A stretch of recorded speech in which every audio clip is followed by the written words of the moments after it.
राम राम जी, राम राम। कार्तिक महात्म भाग 1। नेमिषार तीर्थ में श्री सूत जी महाराज 88,000 सोनकादिक ऋषियों से बोले, अब मैं आपको कार्तिक महात्म की कथा विस्तार से सुनाता हूँ, जिसे सुनकर मनुष्य सब प्रकार के पापों से छूटकर और अंत में बैकुंठ को प्राप्त होता है। सूत जी कहने लगे, श्री कृष्ण की आज्ञा लेकर देवर्षि नारद चले गए।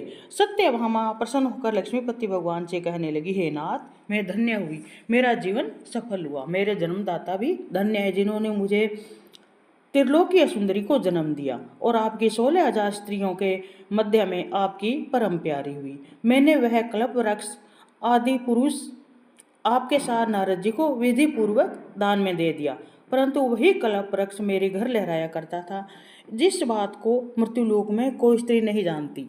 हे त्रिलोकीय, हे नाथ, हे मधुसूदन, मैं आपसे कुछ पूछना चाहती हूँ। जो आप मुझे प्रिय कहने की इच्छा रखते हैं, तो आप विस्तार पूर्वक कार्तिक महात्म की कथा सुनाओ, जिसे सुनकर मैं अपना हित करूं, जिसके करने से कल पर्यंत भी आप मुझसे विमुख न हो।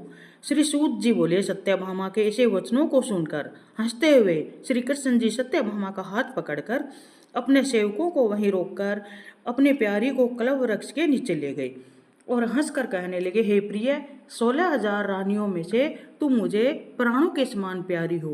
तुम्हारे लिए मैंने इंद्र से तथा देवताओं से विरोध किया। हे कांते, जो बात तुमने पूछी है, उस महाअद्भुत बातों को सुनो।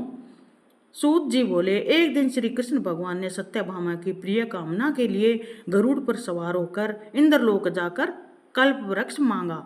तब इंद्र के मना कर देने पर गरुड़ का इंद्र से घोर युद्ध हुआ और गोलोक में गरुड़ जी ने गौओं से युद्ध किया। गरुड़ की चोट से उनके नाक, कान, पूंछ कट कट कर गिर पड़े। उनके रुधिर से 3 वस्तु उत्पन्न हुई, कान से तंबाकू, पूंछ से गोभी और खून से मेहंदी। इन तीनों के प्रयोग करने से मोक्ष की प्राप्ति नहीं होती। तब गौओं ने भी क्रोध में आकर गरुड़ को मारा, जिससे उनके 3 पंख टूटकर गिर पड़े। पहले पंख से नीलकंठ, दूसरे से मोर और तीसरे से चकवा चकवी उत्पन्न हुए। हे प्रिय, इनके दर्शन मात्र से शुभ फल की प्राप्ति होती है। हे प्रिय, जब मैं हर चीज दे सकता हूँ, तुम्हारा हर एक कार्य पूरा कर सकता हूँ और हर बात तुमसे कह सकता हूँ, तो क्या तुम्हारे प्रश्न का उत्तर न दूंगा?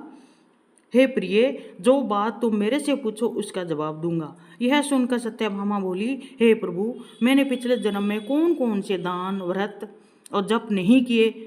मेरा कैसा स्वभाव था? मैं किसकी पुत्री थी? मुझे मृत्युलोक में जन्म ले